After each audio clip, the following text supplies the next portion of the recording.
In my last video, I talked about a lot of things that I really loved about Fire Emblem Engage. So, naturally, in this video, you might be expecting me to talk about all the things I thought Engage did wrong. And you'd be half right. I will talk about that a lot. But the real question I want to explore at the end of the second and final part of this sort of review series for Engage, as you can probably tell by the title, was did Engage fail to be a good Fire Emblem game, or was it a success? This is a question I'd also love to hear your responses to in the comments section below, so feel free to let me know your opinion as always. To start things off, I'm going to address the elephant in the room, the story of Fire Emblem Engage. The segment at the start of this is going to have a little bit of story spoilers, so if you really want to avoid spoilers for Engage's absolutely riveting story, and yes, this is sarcasm, you can skip to the timestamp on screen in the video. It's not really that much, but you can skip. It's like 15 seconds. Okay, look. I'm going to preface this by saying that I'm not against having a simplistic story premise, as long as the execution is done right. But this is a story with all the tropes in it with absolutely zero depth. Alear wakes up with amnesia, and I don't think he ever really figures out the details of everything that happened in his past, only what's relevant. Sombron turns out to be some evil dragon who is also an alien who is also just trying to find his friend that he lost along the way. Reincarnation also happens. A lot. And it feels like such a cheap way to skip over a lot of the emotions and meaning behind loss and dealing with it. Most of the characters in this game are irrelevant to the story, and you could replace them with your local supermarket cashier and it would change nothing about the relevance of what they're saying. And if that wasn't enough, you literally go around the already circular map in an entire circle to gather friends and rings, then lose them, only to gather more rings in order to win them back and beat the big bad enemy.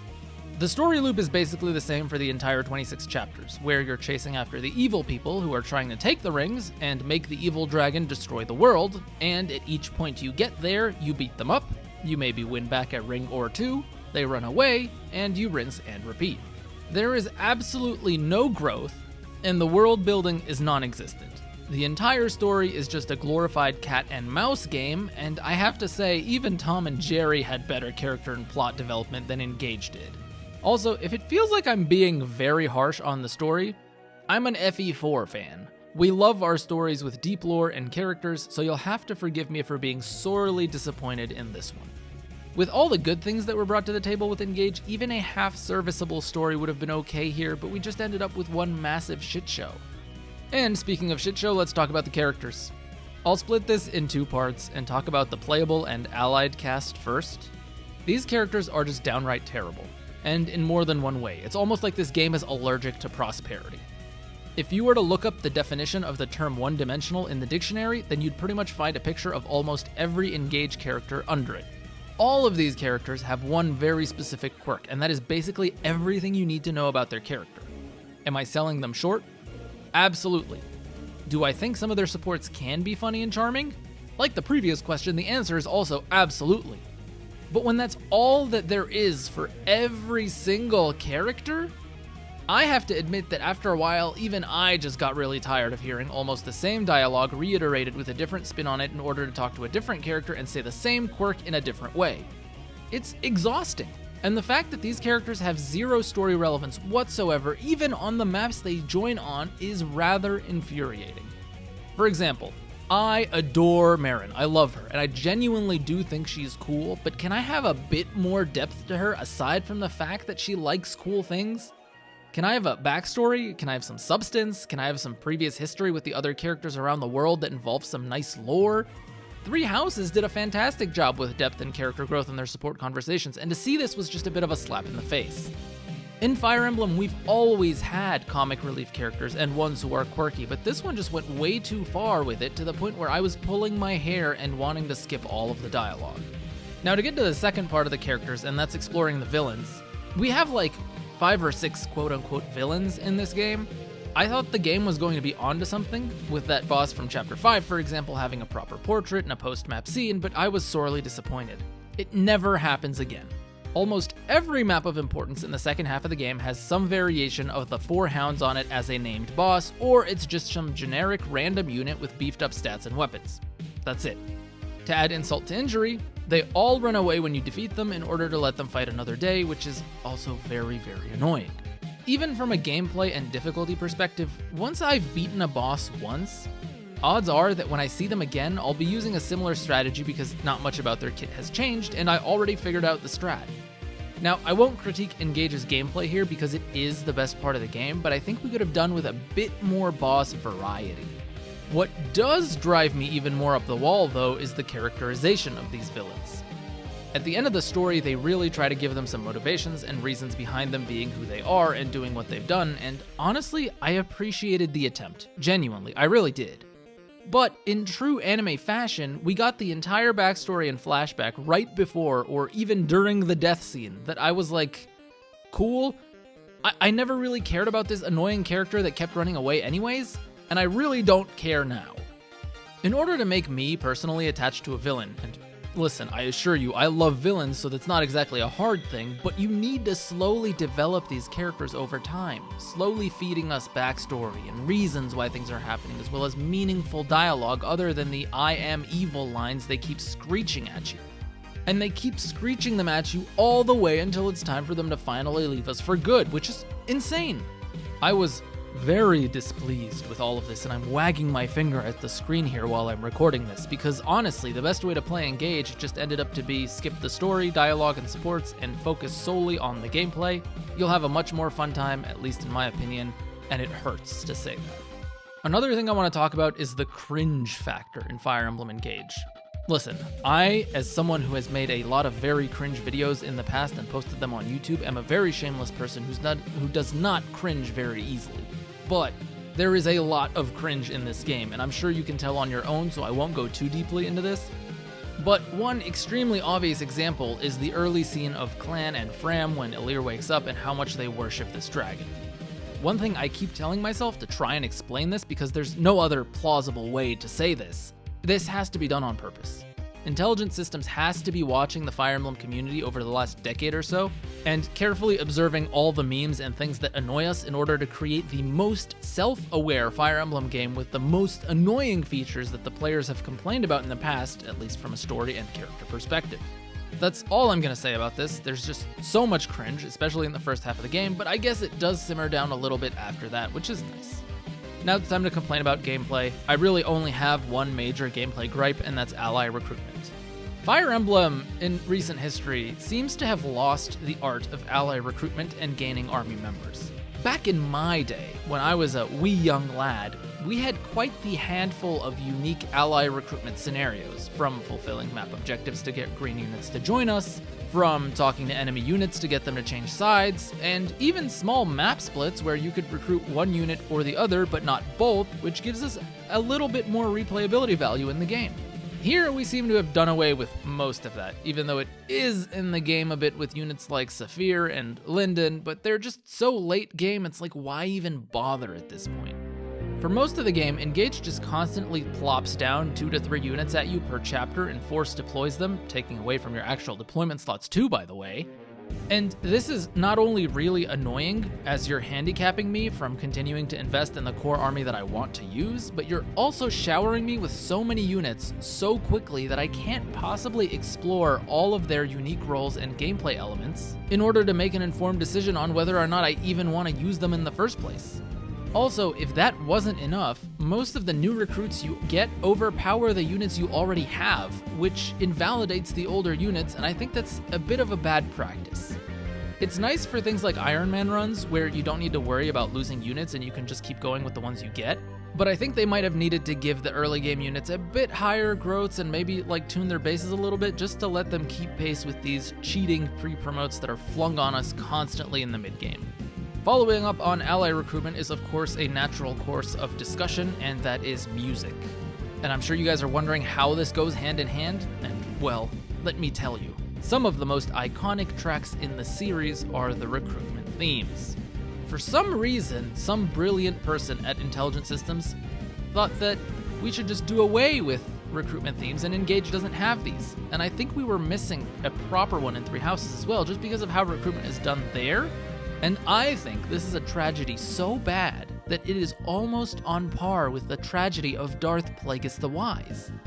I miss the epic feeling of talking to an enemy unit that almost ripped one of my allies to shreds, having them see things from my point of view and convincing them to join my side, all while an epic banger of a song plays in the background. Or even having units come in to save us from a different side as backup with some kind of recruitment theme playing in the background as well. It's such a missed opportunity, and I think it goes hand in hand with the way ally recruitment has been presented in the past couple games, and again, I really miss it. The lack of a solid recruitment theme not only just deprives us of a badass track, but it also causes there to be a lack of emotional impact and raw power associated with these new units that are joining you. I'm not mad, really. I'm just like a sad father who is just disappointed that his kid brought home a C in math when they clearly had the talent and history to score straight A's. Mind you, this is also how I feel about the rest of the OST in this game in general. For the most part, it's pretty inoffensive, but it's rife with mediocrity. And aside from the Psalm map music and the old remixes of the old series tracks for the paralogs, this game has a very average OST, which is also just kind of weird.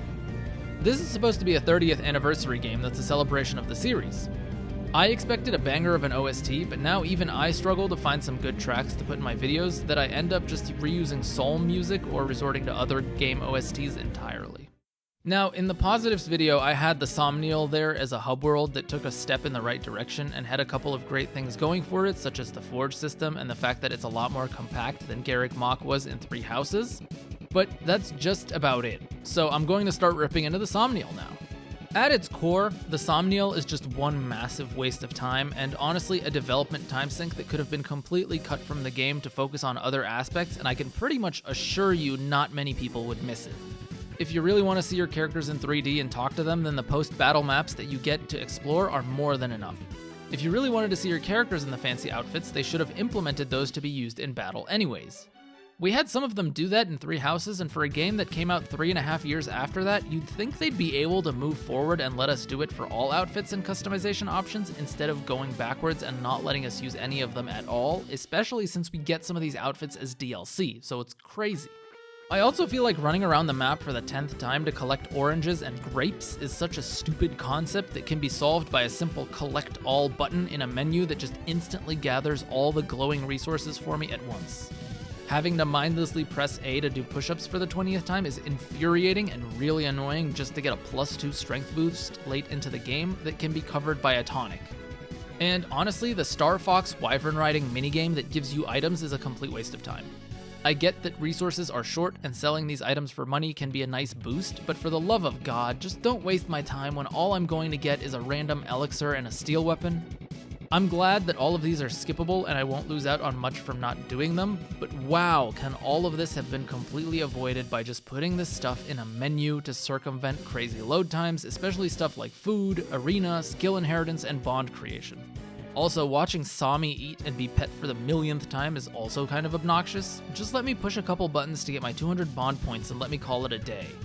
Generally, I rarely like to talk about my time being wasted in games because I think that's a pretty bad way to look at entertainment, but yeah, hub worlds are a waste of my time, in my opinion. I don't think that's really going to change anytime soon, to completely be honest with you guys. Also, does anyone even play Tempest Trials or Relay Trials or whatever it's called? I didn't even touch these in my 2 playthroughs I did of this game, and I don't really know anyone who has, aside from trying to level up engage weapons and realizing it's an annoying grind that isn't really worth it or necessary for the game. I'm sure there are some people who do so if you're one of them, let me know in the comments, and maybe tell me if you're playing that online map creation mode as well, because that seems pretty dead to me as well, and I rarely hear anyone talk about it. Okay, so I'm sure a lot of you might be surprised to see this one on here, but I'm gonna put the emblem rings on the chopping block here. Don't get me wrong, I really loved a lot of the references we got with the conversations as well as the paralog maps, and as a Fire Emblem fan for the last 20 years of my life, it does tug on my nostalgia heartstrings a little, I'm not gonna lie.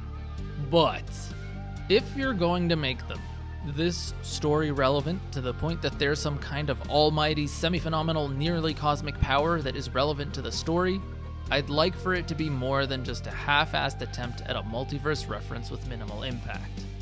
It's nothing earth-shattering, but this game could have had a more solid story if these 12 rings were, for example, 12 heroes who fought in the war against Sombron in the past, and we explored their journeys, their lives after, and how they became immortalized in spirits in these rings instead, And it would have probably been better than just a poor attempt at a fanservice grab to try and reel in old fans and Fire Emblem Heroes obsessed gacha collectors into the game.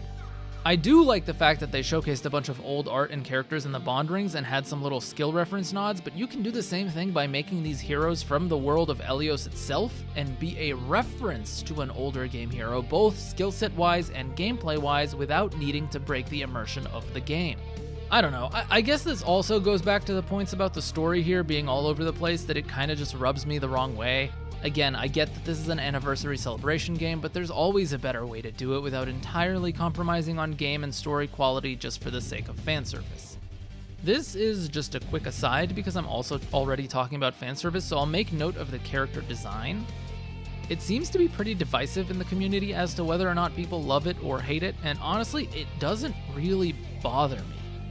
I know this isn't a quote-unquote bad point on the list, but I've seen it in my comments section, so I figured I'd include it in here just in case you're curious. I genuinely don't mind the character design. I don't see it as a good thing or a bad thing at all, just in my opinion. Now, we are arriving at the point in this video where I answer the thesis question presented in the beginning. Was Engage a failure of a Fire Emblem game? Honestly, the answer to this question is very easy. It's an absolute resounding no. This game was excellent, and is probably the best Fire Emblem game we've gotten in the last 15 years, and I don't say that lightly. I haven't been this excited to play and replay Fire Emblem since the Tellius games came out, and while I will admit that the scope and scale of Three Houses story-wise and customization-wise was grander than Engage, for some reason it's just not as fun to play as Engage is. You might even say it's not as engaging. Jokes aside, despite all the negatives I have on this list and how harshly I may have criticized the game just now, I think the fun gameplay and challenge that it presents on Maddening completely outweighs all of these points. The end does justify the means, as they say, and I think Engage does an excellent job in setting you up with a lot of fun when the control is in your hands, which is for most of the game. Most of the story and character criticisms can be ignored by just hitting the plus button on your Switch to skip it all and get right into the meat and potatoes of the game, which you can't skip and is the best part.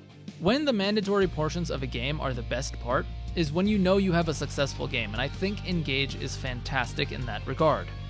If for some reason you're watching this video and haven't played the game, I would highly recommend it, especially if you are a returning fan of the series. If you're a new player, I need to think about that a little bit more, and maybe it warrants its own video later down the line. I'm not really sure if this is a good starting point for Fire Emblem. Otherwise, I think that about wraps it up for this video. I know it's quite a bit longer than the previous one, but like I predicted, it's much easier to rant and write about how to fix things, so here we are. Next week's videos are going to be collaboration discussion videos with some friends of mine, so look forward to that, as well as a character showcase you might be surprised to see, so stay tuned. Having said that, thank you all for watching, and don't forget to let me know what you think in the comments below, and I'll see you all in the next video very soon. Peace.